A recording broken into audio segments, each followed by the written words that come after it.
साइरेक्स और एफेसस दो परस्पर पड़ोसी देश थे, लेकिन अनेक मतभेदों के कारण दोनों देशों के राजा कट्टर शत्रु थे। किसी एक देश का नागरिक दूसरे देश में प्रविष्ट न हो पाए, इसके लिए उन्होंने बड़ा सख्त कानून बना रखा था। इसके तहत यदि साइरेक्स का कोई नागरिक एफेसस की सीमा में मिल जाता था, तो उसे 1,000 रुपये का जुर्माना भरना पड़ता था। जुर्माना ना भरने की स्थिति में उस नागरिक का सिर काट दिया जाता था। इसलिए लोग सीमा पार करते हुए डरते थे, लेकिन जो इस कानून को नहीं जानते थे, उन्हें इसका दंड भुगतना पड़ता था। साइरेक्स में एजियन नाम का एक व्यापारी रहता था। एक बार वह एफेसस में घूमते हुए पकड़ा गया। एफेसस के कानून के अनुसार उसे जुर्माना भरना था, लेकिन उसके पास देने के लिए कुछ नहीं था। अतः अंतिम निर्णय के लिए उसे राजा के सामने पेश किया गया। महाराज, ये व्यक्ति साइरेक्स का रहने वाला है। इसे हमने महल के पास पकड़ा है, परंतु जुर्माना भरने के लिए इसके पास कुछ नहीं है। अब आप ही बताएं, इसे क्या दंड देना है? नगर कोतवाल ने सर झुकाकर प्रश्न किया। राजा ने एजियन को संबोधित करते हुए कहा, तुम्हारा नाम क्या है? एजियन, उसने सपाट स्वर में कहा। तुम पर लगाए गए आरोप सही हैं। क्या तुम नहीं जानते थे कि साइरेक्स के लोगों पर एफेसस में आने की सख्त पाबंदी है? राजा ने पुनः प्रश्न किया। जी हाँ, मुझे यहाँ के कानून के बारे में पता था, वो निडर होकर बोला। फिर भी तुमने ऐसा अपराध किया है? एजियन कानून के अनुसार इस अपराध के लिए तुम या तो जुर्माना भरो या फिर मरने के लिए तैयार हो जाओ। राजा ने अपना निर्णय सुना दिया। व्यापारी करुण स्वर में बोला, महाराज, जितनी जल्दी हो सके आप मुझे मृत्यु दंड दे दें, जिससे मैं सदा के लिए इस दुखी जीवन को त्याग सकूं। मैं अब और नहीं जीना चाहता। एजियन की बातें सुनकर राजा आश्चर्य से भर उठा। आज तक उसके सामने जितने भी अपराधी आए थे, सभी न कोई बहाना बनाकर दंड न देने की प्रार्थना की थी, लेकिन ये पहला व्यक्ति था जो अपने मुंह से दंड देने की बात कर रहा था। उसकी आंखों में दूर दूर तक भय का नामो निशान नहीं था। राजा ने आश्चर्य प्रकट करते हुए कहा, एजियन, ऐसी कौन सी बात है जिसके कारण तुम मौत को भी स्वीकार करने से पीछे नहीं हट रहे? मुझे बताओ, मैं तुम्हारे बारे में सब कुछ जानना चाहता हूं। महाराज, आप मेरे बारे में जानकर क्या करेंगे? मेरी कहानी इतनी दुख भरी है कि उसे सुनकर आपका मन भी कांप उठेगा। इसलिए बिना विलंब किए मुझे दंडित करें। एजियन दुखी स्वर में बोला। अब तो राजा के मन में उसके बारे में जानने की इच्छा और भी बलवती हो उठी। उसने दरबारियों की तरफ देखा। वे भी उसके बारे में जानने के लिए उत्सुक हो रहे थे। उन्होंने पहली बार ऐसा निडर व्यक्ति देखा था जो स्वयं अपने लिए मृत्यु मांग रहा था। अतः राजा पुनः बोला, एजियन, तुम निसंकोच अपनी बातें कहो। तुम्हारी कहानी सुने बिना हम तुम्हें कदापि दंडित नहीं कर सकते। तब एजियन अपनी कहानी सुनाने लगा। एजियन के पिता साइरेक्स के एक धनी व्यापारी थे। उनका व्यापार कई देशों में फैला हुआ था। उनकी मृत्यु के बाद एजियन ने उनका सारा व्यापार संभाल लिया। एक बार व्यापार के सिलसिले में उसे विदेश जाने का अवसर प्राप्त हुआ। उसने अपनी पत्नी को साथ लिया और माल से भरे जहाज के साथ एपिडेमनम नामक नगर पहुंच गया। वह नगर उसे खूब रास आया। कुछ ही दिनों में उसका सारा माल बिक गया और उसके पास खूब धन जमा हो गया। उसने वापस लौटने का विचार त्याग दिया और पत्नी के साथ वहीं रहने लगा। उसकी पत्नी गर्भवती थी। कुछ दिनों बाद उसने 2 जुड़वा बेटों को जन्म दिया। दोनों बच्चे रंग, रूप और आकार में बिल्कुल एक जैसे थे। उनमें अंतर करना एजियन और उसकी पत्नी के लिए भी बहुत कठिन था। उनके पड़ोस में एक गरीब स्त्री रहती थी। जिस दिन एजियन के घर पुत्रों का जन्म हुआ, उसी दिन उसने भी एक साथ 2 पुत्रों को जन्म दिया था। उसके पुत्रों भी आकार और रंग रूप में एक समान थे। वह स्त्री इतनी निर्धन थी कि पुत्रों को खिलाने के लिए और पालने के लिए उसके पास कुछ नहीं था। उसका स्वयं का गुजारा बहुत मुश्किल से हो रहा था। ऐसे में उसका पालन पोषण उसके लिए असंभव था। उसने एजियन से प्रार्थना की कि वह उसके पुत्रों को गोद ले ले। एजियन की पत्नी का मन पिघल गया। उसके आग्रह पर उसने गरीब स्त्री के पुत्र गोद ले लिए। एजियन ने अपने दोनों बेटों का एक ही नाम रखा था, एंटीफोलस। गोद लिए हुए पुत्रों का भी उसने एक ही नाम लिखा, वह उन्हें ड्रोमियो कहकर पुकारता था। इस प्रकार उसके पास 4 पुत्र हो गए थे। एक बार व्यापार के सिलसिले में एजियन को दूसरे देश जाने का अवसर मिला। वह पत्नी और बच्चों से बेहद प्यार करता था। लंबे समय और उनके बिना रहना उसके लिए असंभव था, इसलिए उसने उन्हें भी साथ ले लिया और जहाज पर सवार होकर दूसरे देश को चल पड़ा। कुछ महीनों की यात्रा के बाद उसे किनारा दिखाई देने लगा। 1-2 दिन बाद हम किनारे पर होंगे। उसके बाद जहाज का सारा माल बेचकर हम घर लौट जाएंगे। यह सोचकर एजियन मन ही मन खुश हो रहा था, लेकिन ईश्वर को तो कुछ और ही मंजूर था। उस रात समुद्र में भयंकर तूफान आ गया। ऊंची उठती लहरें जहाज को निगल जाने के लिए बेचैन हो उठी। एक छोटा सा जहाज कब तक उनका सामना कर सकता था? देखते ही देखते उसका एक हिस्सा टूट गया, उसमें तेजी से पानी भरने लगा। यात्री समझ चुके थे कि जहाज कभी भी डूब सकता है, इसलिए जान बचाने के लिए वे छोटी छोटी नावें लेकर पानी में उतर गए। जहाज में सभी अकेले सफर कर रहे थे, इसलिए उन्होंने पीछे मुड़कर देखना भी जरूरी नहीं समझा। केवल एजियन अपने परिवार के साथ पीछे रह गया। उसने जल्दी से लकड़ी के 2-3 फट्टों को जोड़कर 2 नाव तैयार की। उसके बाद उसने एक नाव में अपनी पत्नी, एक एंटीफोलस और एक ड्रोमियो को बिठा दिया। दूसरी नाव में वो बाकी दोनों बच्चों को लेकर सवार हो गया। कुछ दूरी तक दोनों नावें साथ साथ तैरती रही, लेकिन धीरे धीरे जल की तेज धाराओं के कारण वे विपरीत दिशाओं की ओर बहते हुए दूर निकल गई। तभी एजियन को एक नाव दिखाई दी। उसमें सवार मल्लाहों ने उसकी पत्नी और बच्चों को अपनी नाव में चढ़ा लिया। उन्हें सुरक्षित देखकर एजियन के चेहरे पर असीम शांति दिखाई देने लगी। कुछ देर बाद एक दूसरी नाव ने उसे और उसके बच्चों को भी बचा लिया था, परंतु उस दिन के बाद से वे एक दूसरे से बिछुड़ गए। उसने अपनी पत्नी और बच्चों को तलाशने का बहुत प्रयास किया, लेकिन उनका कुछ भी पता नहीं चला। थक हार कर एजियन ने उनके मिलने की आशा छोड़ दी और अपना सारा ध्यान दोनों बेटों पर केंद्रित कर लिया। अब उसके लिए केवल वो दोनों ही उसका परिवार था। समय बीतता गया। एंटीफोलस और ड्रोमियो बड़े हो गए। एक बार एंटीफोलस ने पिता से अपनी माता के बारे में पूछा। एजियन उन्हें अतीत में घटी घटना के बारे में जानकारी नहीं देना चाहता था, लेकिन बार बार पूछे जाने पर अंततः उसे सारी बात बताई। उस दिन से एंटीफोलस ने अपनी माता और भाइयों को तलाशने का निश्चय कर लिया।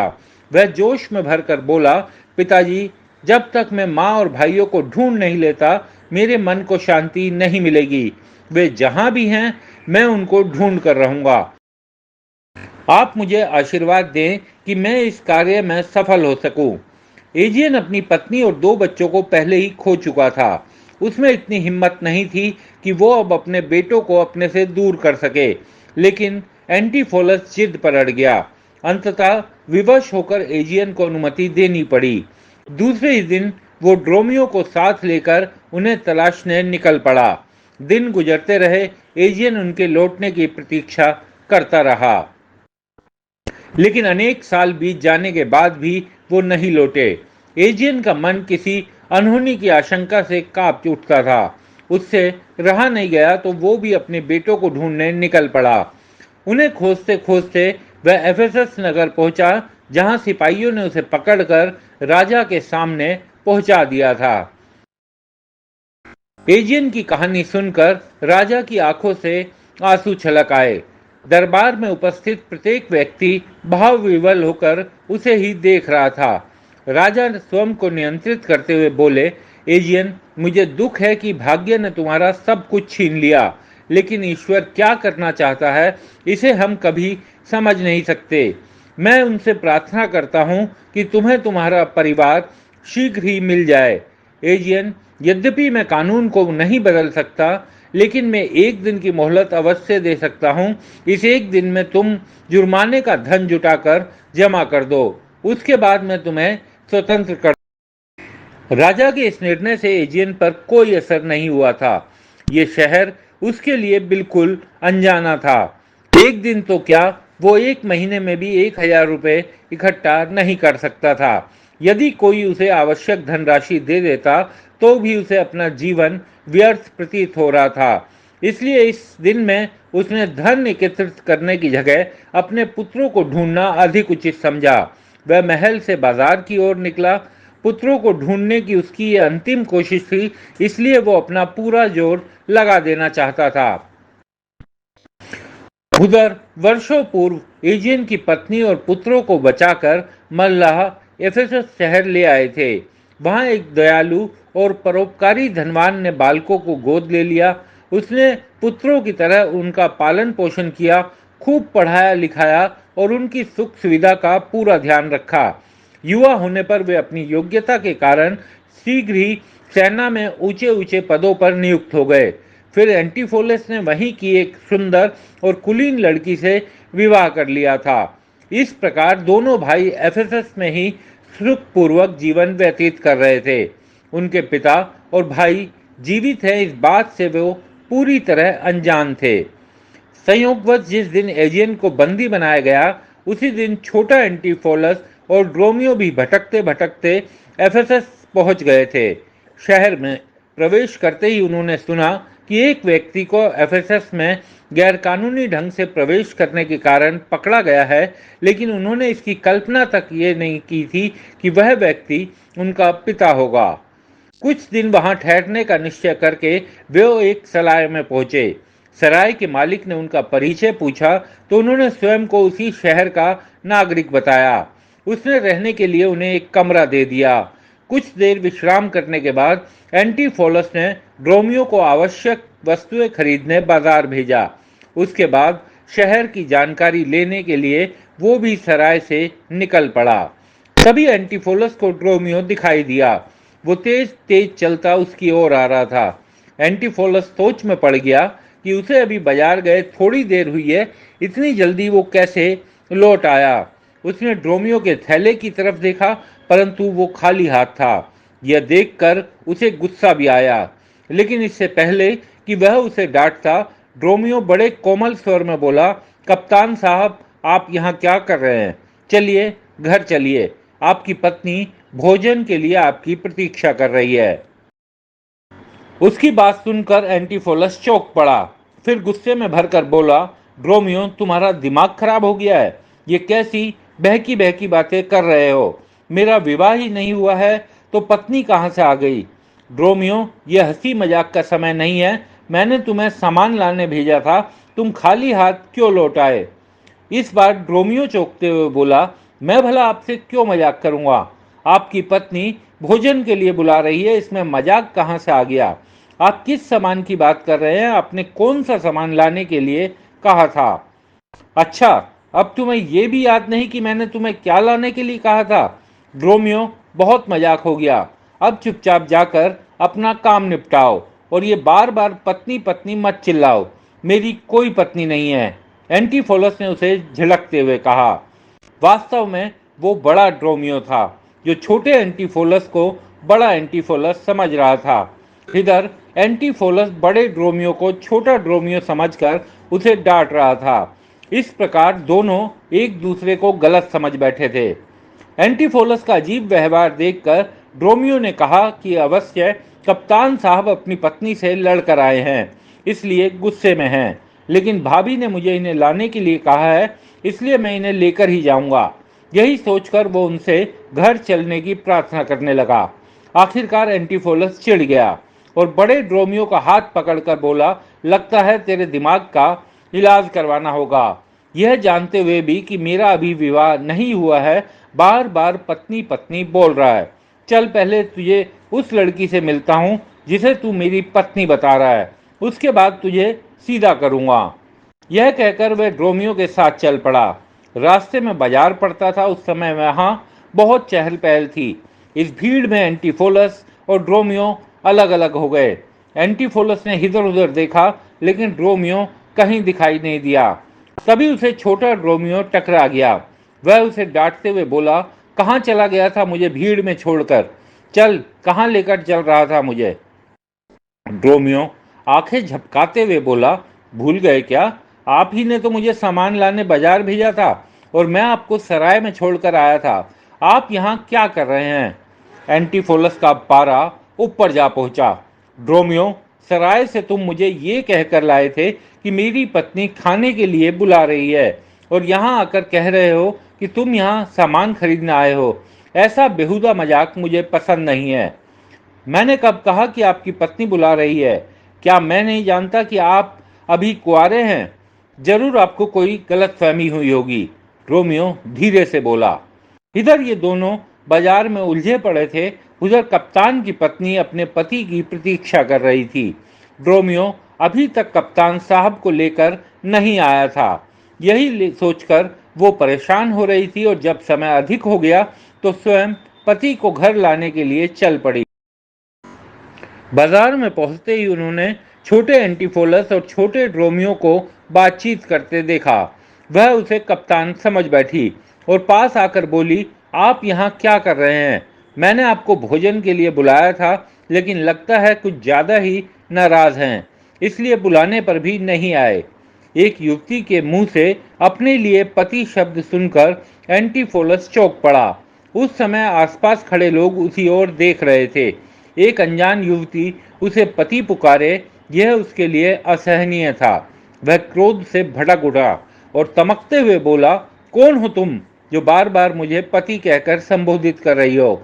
मेरी कोई पत्नी नहीं है। युवती पल भर के लिए हक्की बक्की रह गई, फिर संयत होते हुए बोली, आप चाहे कुछ भी कहें, परंतु इस सच को नहीं बदल सकते कि आप मेरे पति हैं। इस प्रकार बीच बाजार में झगड़ना उचित नहीं है। अच्छा यही होगा कि आप मेरे साथ घर चलें, वहीं चलकर हम शांति से बात करेंगे। चलो ड्रोमियो, तुम्हारी पत्नी भी तुम्हारा इंतजार कर रही है। एंटीफोलस कुछ समझ नहीं पा रहा था। वो सिर खुजलाते हुए सोचने लगा, परदेश में वो बड़ी विकट स्थिति में फंस गया है। यह युवती स्वयं को उसकी पत्नी बता रही है और ड्रोमियो को भी उसकी पत्नी के पास चलने को कह रही है। किसी तरह मुझे इस स्त्री से स्वयं को बचाना होगा। इससे पहले कि वह कुछ कहे, पास खड़ा एक आदमी बोल पड़ा, साहब, क्यों घर की बात बाजार में उछाल रहे हैं? अगर आपकी पत्नी से कोई गलती हो गई है तो उन्हें घर जाकर समझाएं। ऐसे नाराज होकर उसे अपशब्द कहना आप जैसे पढ़े लिखे व्यक्ति को शोभा नहीं देता। कुछ और लोगों ने भी उसकी बात का समर्थन किया। स्थिति और ज्यादा विकट हो गई थी। अभी तक तो केवल युवती ही उसके पीछे पड़ी थी, किंतु अब राह चलते लोग भी उसकी बात का समर्थन कर रहे थे। एंटीफोलस समझ गया कि अगर वो युवती के साथ नहीं गया तो मामला बिगड़ सकता है। वैसे भी वो परदेशी है, कहीं लेने के देने ना पड़ जाएं। यह सोचकर उसने युवती के साथ जाने का मन बना लिया। युवती ने उसका हाथ पकड़ा और खींचते हुए घर की तरफ चल पड़ी। एंटीफोलस भारी कदमों से उसके पीछे चल रहा था। ड्रोमियो भी उनके साथ था। घर पहुंचकर युवती ने एंटीफोलस को प्रेम से एक कुर्सी पर बिठाया और ड्रोमियो से बोली, जाओ तुम भी जाकर खाना खा लो। तुम्हारी पत्नी कब से भूखी प्यासी बैठी तुम्हारी प्रतीक्षा कर रही है। यह कहकर वह एंटीफोलस के पास आकर बैठ गई। प्रेम भरी बातें करते हुए उसे अपने हाथों से खाना खिलाने लगी। वह अनमने ढंग से खाना का कोर गले से नीचे उतारने लगा। उधर ड्रोमियो जैसे ही रसोई घर में पहुंचा, एक नौकरानी स्वामी स्वामी कहकर उससे लिपट गई। छोटा ड्रोमियो छिटक कर दूर खड़ा हो गया। डर से उसकी सांसें तेज तेज चलने लगी। सारा माजरा उसकी समझ से बाहर था। नौकरानी आश्चर्य से बोली, आज तुम्हें क्या हो गया है? तुम ऐसा व्यवहार क्यों कर रहे हो? मेरे लिपटने से तुम ऐसे छिटके जैसे किसी दूसरे की पत्नी को गले लगाया हो। चलो चलकर खाना खा लो। बाहर एंटीफोलस चुपचाप खाना खा रहा था, इसलिए उसे भी भोजन करने में कोई आपत्ति नहीं लगी। वह आसन जमाकर बैठ गया और लगा भोजन करने।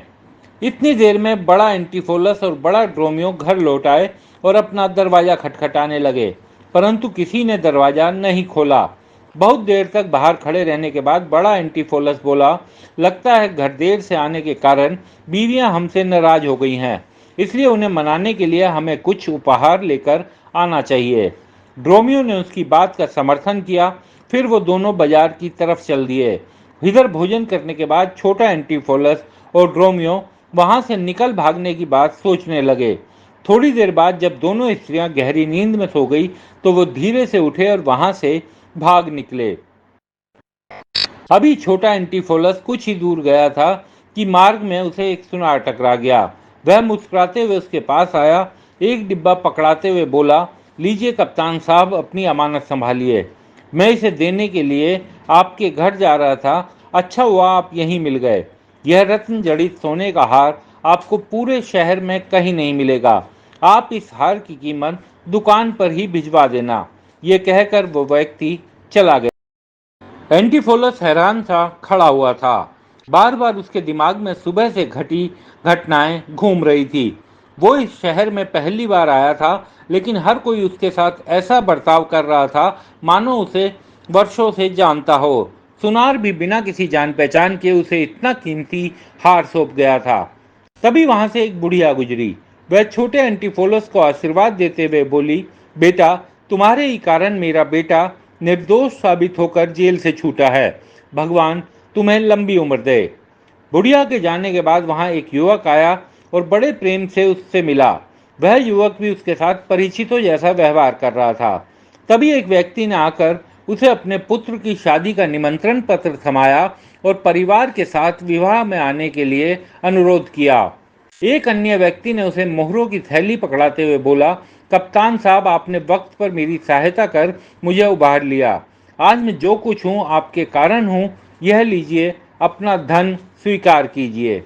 यह सब क्या हो रहा है, एंटीफोलस की समझ में कुछ नहीं आ रहा था। वास्तव में बड़ा एंटीफोलस इसी शहर में पढ़ लिख कर बड़ा हुआ था, इसलिए शहर के लगभग सभी व्यक्ति उसे अच्छी तरह से जानते थे। छोटा एंटीफोलस बिल्कुल अपने भाई जैसा था। यही कारण था कि लोग उसे कप्तान साहब समझ रहे थे। अभी वह कुछ कदम चला था कि एक लड़की उसके पास आकर लाड़ करते हुए बोली, भैया, आपने मेरा हार बनवा दिया। लाओ, कहाँ है हार? मैं बड़ी बेसब्री से उसकी प्रतीक्षा कर रही थी। ओह, तो इस डिब्बे में है मेरा हार। जैसे ही लड़की उसके हाथ से डिब्बा लेने लगी, एंटीफोलस गुस्से से बेकाबू हो गया। उसने उसका हाथ छिटक दिया और चीखते हुए बोला, मैं कल ही शहर में आया हूँ और एक दिन में मेरे इतने रिश्तेदार पैदा हो गए। कोई खुद को मेरी पत्नी बताती है तो कोई बहन। सच सच बताओ, तुम हो कौन? मुझे तो ऐसा लगता है कि तुम सब मिलकर मुझे ठग लेना चाहती हो। ऐसा कहकर एंटीफोलस वहां से भाग खड़ा हुआ। लड़की ने सोचा किसी सदमे के कारण उसका भाई उसे नहीं पहचान पा रहा। वह उसी समय तेजी से घर की ओर भागी। वहां पहुंचते ही उसने भाभी को रोते हुए बताया, भैया, भाभी, भैया आप पागल हो गए हैं। उन्होंने मुझे पहचानने से इनकार कर दिया। तुम ये क्या कह रही हो? कहाँ मिले तुम्हें कप्तान साहब? शायद तुम ठीक कह रही हो। उन्होंने मुझे भी पहचानने से इनकार कर दिया। ना जाने कैसी कैसी बहकी बहकी बातें कर रहे थे। बार बार कह रहे थे कि मैं इस शहर में नया आया हूँ, तुम मुझे फंसाने की कोशिश कर रही हो। कप्तान की पत्नी दुखी स्वर में बोली, भैया अभी अभी बाजार की ओर गए हैं। आप जल्दी से जाकर उन्हें घर ले आएं। कहीं पागलपन में वह कुछ उल्टा सीधा ना कर बैठें। कप्तान की पत्नी उसी समय बाजार की तरफ दौड़ पड़ी। उस समय बड़ा एंटीफोलस उपहार खरीदने के लिए सुनार की दुकान पर पहुंचा और हार दिखाने के लिए कहा। सुनार हंसते हुए बोला, कप्तान साहब, आप आजकल कुछ ज़्यादा ही खरीदारी कर रहे हैं। मैं अभी आपको हार दिखाता हूँ, लेकिन उससे पहले पिछला उधार चुका देते तो अच्छा रहता। पिछला उधार? किस उधार की बात कर रहे हो? मैंने कौन सी चीज़ तुमसे उधार ली है? कप्तान ने आश्चर्य में भरकर पूछा। इतनी जल्दी भूल गए? अभी कुछ देर पहले ही तो मैंने आपको रतन जड़ित सोने का हार थमाया था।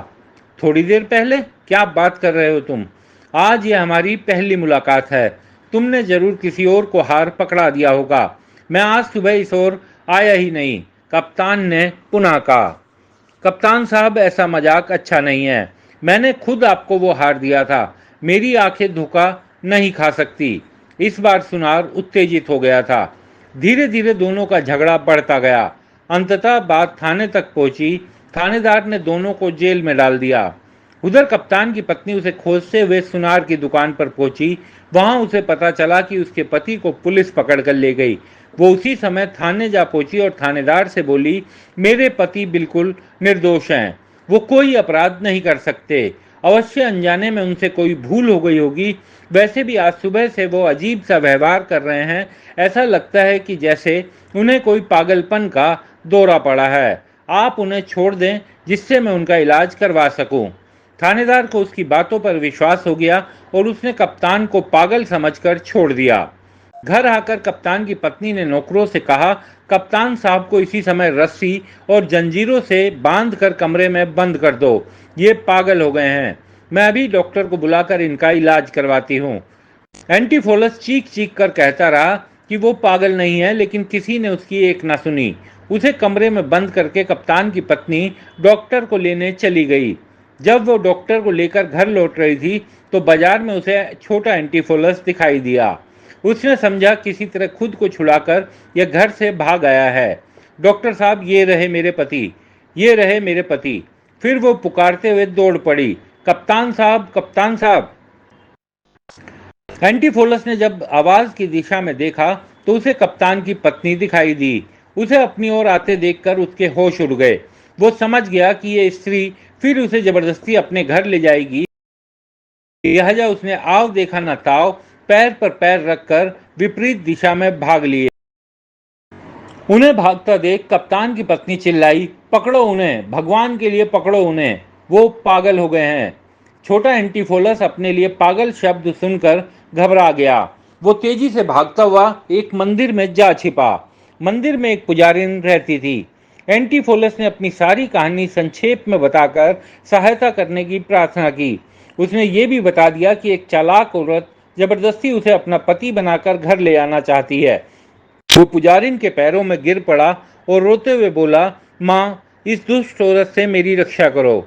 माँ शब्द सुनते ही पुजारिन के मन में प्रेम और ममता का सागर उमड़ आया। उसने एंटीफोलस के सिर पर हाथ फेरा, स्नेह भरे स्वर में बोली, डरो मत बेटे, वो तुम्हारा कुछ नहीं बिगाड़ पाएगी। तुम पास वाले कमरे में जाकर छिप जाओ, मैं सब कुछ संभाल लूंगी। वो तुरंत पास वाले कमरे में छिप गया। तभी मंदिर में कप्तान की पत्नी आई। हाफते हुए बोली, माँ, मेरे पति इसी ओर आए हैं, आपने जरूर उन्हें देखा होगा। कृपया बताएं कि वो कहाँ हैं। उनकी मानसिक दशा ठीक नहीं चल रही है, मैं उन्हें घर ले जाना चाहती हूँ। पुजारिन समझाते हुए बोली, बेटी, वो तुम्हारा पति नहीं है। अवश्य ही तुम्हें कोई गलतफहमी हुई है। मैं उसे तुम्हारे हवाले नहीं कर सकती। अच्छा यही होगा कि तुम यहाँ से चली जाओ। लेकिन कप्तान की पत्नी अड़ गई। बिना पति को लिए वो वहां से नहीं लौट सकती थी। उसने जोर जोर से रोना शुरू कर दिया। उसका रोना सुनकर वहां भीड़ लगने लगी। लोग दबी जुबान में तरह तरह के सवाल करने लगे। इस तरह पूरे शहर में हड़कंप मच गया। उधर राजा एजियन को दी जो समय सीमा थी वो समाप्त हो गई थी। उसने अभी तक जुर्माना नहीं दिया था, अतः राजा ने उसे फांसी पर लटकाने का निश्चय कर लिया। लेकिन वहां का नियम था कि राजा फांसी घर जाकर ही फांसी देने की सजा सुनाता था। शहर का एकमात्र फांसी घर उस मंदिर के पास ही बना हुआ था जहां पुजारिन और कप्तान की पत्नी के बीच विवाद चल रहा था। वहां जमा लोग इस तमाशे का आनंद ले रहे थे। घर पर बड़ा एंटीफोलस भी नौकरों की आंखों में धूल झोंककर भाग निकला था। नौकर उसका पीछा कर रहे थे, अतः वह मंदिर के बाहर खड़ी भीड़ में जा छिपा। तभी कप्तान की पत्नी की नजर उस पर पड़ी। उसने मुझे पकड़ लिया और प्रसन्न होकर बोली, मुझे मेरे पति मिल गए हैं, मुझे मेरे पति मिल गए हैं।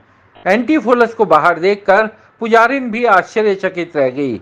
उसने उसे कमरे में छिपाया था और बाहर आने वाले रास्ते पर वो खड़ी थी। फिर वो बाहर कैसे आया, यह सोचकर उसका चेहरा पसीने से भर उठा। वो तेजी से अंदर गई और छोटे एंटीफोलस को लेकर बाहर आ गई। उसे देखते ही आसपास खड़े लोग स्तब्ध रह गए। कप्तान की पत्नी कभी अपने पति को देखती तो कभी पुजारिन के साथ खड़े एंटीफोलस को। उसका चेहरा घबराहट और आश्चर्य से भर गया था। दो अपरिचित व्यक्तियों के चेहरे, रंग रूप, कद काठी एक समान कैसे हो सकते हैं? सभी इस रहस्य को जानने के लिए बेचैन हो रहे थे। तभी राजा का काफिला भी उस ओर आ निकला। सबसे आगे कैदी की वेशभूषा पहने एजियन चल रहा था। छोटा एंटीफोलस उसे देखते हुए पहचान गया और दौड़कर उनके गले लग गया। पुत्र को देखकर एजियन की आंखों से भी आंसू बहने लगे। बड़ा एंटीफोलस दूर खड़ा होकर ये सब देख रहा था। क्योंकि बचपन से उसने पिता को नहीं देखा था, इसलिए वो नहीं पहचान सका। पिता पुत्र के इस मिलन को देखकर राजा सारी बात समझ गया। उसने कप्तान एंटीफोलस को बुलाया और उसे एजियन की सारी कहानी सुनाई। अब कप्तान एंटीफोलस भी भावुक हो उठा और आगे बढ़कर अपने पिता के गले लग गया। तभी पास खड़ी वृद्धा पुजारिन रोते हुए बोली, स्वामी, आप कहाँ चले गए थे? आपके जाने के बाद मेरे पुत्र भी मुझसे दूर हो गए। मैं आपकी अभागी पत्नी तभी से आपके वियोग में तड़प तड़प कर दिन गुजार रही हूँ। इतने वर्षों बाद पत्नी को देखकर एजियन की खुशी का ठिकाना न रहा। तभी दोनों ड्रोमियो भी वहां आ गए। एजियन और उसकी पत्नी ने उन्हें भी गले लगा लिया। इस प्रकार एजियन को उसकी पत्नी, चारों पुत्र एक साथ मिल गए। इस बीच कप्तान की पत्नी भी सारी बात समझ चुकी थी। उसने सास ससुर के पैर छूकर आशीर्वाद लिया। उनमें जो गलतफहमी हुई थी अब दूर हो गई। फिर कप्तान एंटीफोलस ने राजा से प्रार्थना की कि वो पूरा जुर्माना भरने के लिए तैयार है, लेकिन उसके पिता को छोड़ दिया जाए। लेकिन राजा ने बिना जुर्माना लिए ही एजियन को मुक्त कर दिया। इसके बाद पूरा परिवार सुखपूर्वक एक साथ रहने लगा।